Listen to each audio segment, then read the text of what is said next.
Las horas de la noche, dice la Oficina Nacional de Meteorología. Bueno, y tenemos el tiempo. Exacto. Mire,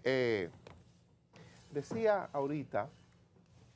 que hay un asunto que está inquietando mucho a la población, a los consumidores en sentido general. La semana pasada, el Fondo de Alimentación y la Agricultura de la Organización de Naciones Unidas, la FAO, volvía a advertir sobre el aumento que se habían experimentado en los commodities, los cereales, el aceite, los aceites. Y lo hacía justamente previendo que volviera a producirse lo que se produce de inmediato, una subida de precios en diferentes rubros. En la República Dominicana, el periódico Listín Diario en el día de hoy publica una historia interesantísima sobre lo que está ocurriendo, la cantidad de artículos que han subido de precio de forma considerable.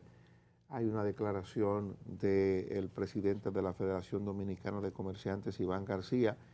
que dice no entender porque entiende que se han producido aumentos exorbitantes y que no se corresponde con lo que ha estado ocurriendo. Fíjense ustedes que aquí hemos tenido estabilidad cambiaria, uno de los elementos, uno de los componentes que tiene que ver con la variación de precios por lo regular es la tasa de cambio. Eso está tranquilo, estamos recibiendo dólares, como decíamos esta mañana, y ha aumentado la cantidad de dólares que ingresa como remesas y de alguna manera eso pudiera estar cubriendo la cantidad de dólares que hemos dejado de recibir por la vía del turismo, decía yo. Pero hay otros ingredientes y cuando usted tiene que comprar combustible cada semana más caro, cuando sube la gasolina, cuando sube el gasoil, evidentemente que son componentes importantes para poder entender lo que está ocurriendo cuando se da esto de los commodities que la FAO advierte con consecuencias que estamos padeciendo nosotros. Eso le encarece la vida a la gente tiene por lo regular un ingreso fijo, la gente dispone de un presupuesto semanal, diario o mensual para gastos en alimentación y cuando eso no le da, cuando eso se complica, pues la gente comienza a quejarse. Creo que es un ambiente que se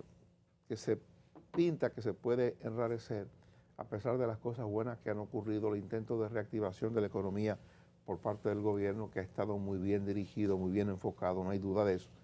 Pero este tipo de ingredientes que no depende del gobierno necesariamente, hace que uno tenga alguna aprensión sobre el futuro inmediato y sobre una cuestión importante de la que hemos hablado, la posibilidad de que el gobierno pase la reforma fiscal. O sea, ya de entrada esto pone las cosas complejas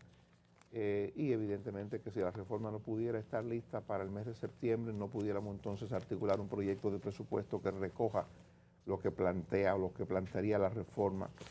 en el caso de que pueda darse. Son temas complicados con los que el gobierno tiene que lidiar y que de alguna manera eso pudiera afectar los niveles de popularidad o de aceptación que tiene el gobierno en el día de hoy. Bueno, en el día de ayer, el periódico también trajo ya una información que es el complemento de esto con el tema de los commodities y el precio de una serie de rubros que van a tener una influencia, un crecimiento tremendo en el tema de los productos alimenticios que ya se están viendo. Eso es una escalada que viene, pero la razón que más ha tenido su efecto gira alrededor de estos commodities, especialmente el maíz, la soya, que son dos rubros que en la preparación de los alimentos, sobre todo en el campo, para los animales, tienen una incidencia transversal en varios de los productos que se hacen. No hay uno de nuestros animales en el campo, de lo que usted consume, el pollo, etcétera, que no tiene el uso de estos alimentos y en la medida en que sube ese precio, esa medida se refleja al final en el producto final. Entonces, esto viene a razón por la denuncia o el aviso que hizo el presidente de la Federación Dominicana de Comerciantes, Iván García, que de antemano estableció ese nuevo aumento y Iván García estaba no poniéndose adelante, sino notificando algo que ya compañías procesadoras y compañías importadoras de estos alimentos, de estos productos, estaban anunciando. Y eso es una escala que evidentemente crea un desasosiego, sobre todo el consumidor final, el que está en la casa, el que tiene un ingreso de dinero muy bajo, muy estable y con eso esa subida de precios es más que calamitoso. Ese es uno de los grandes temas que tiene por delante.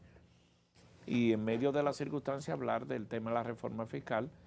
es más que preocupante. Creo que las dos cosas no van juntos de la mano en la avenida. Mientras llega aquello es atender esto, porque algunas alternativas tienen que comenzarse a buscar, algunas facilidades, y esa debe ser la atención número uno, porque a partir de ahí, de ese incremento de los alimentos que está en la mano, que está en la calle y que está en esos lugares, se pueden manifestar una serie de problemas posteriores que hay que tratar de evitarlos. Hoy debe anunciarse en otro orden, don Luis, don Dani, la segunda fase a propósito de la recomendación que hizo el Gabinete de Salud, el señor ministro y la señora vicepresidente Raquel Peña. Hoy debe anunciarse,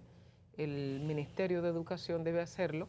el protocolo a aplicarse en los demás municipios donde se va a disponer la apertura presencial de los niños, sobre todo para inicial y primaria, en los municipios donde así se disponga, partiendo del control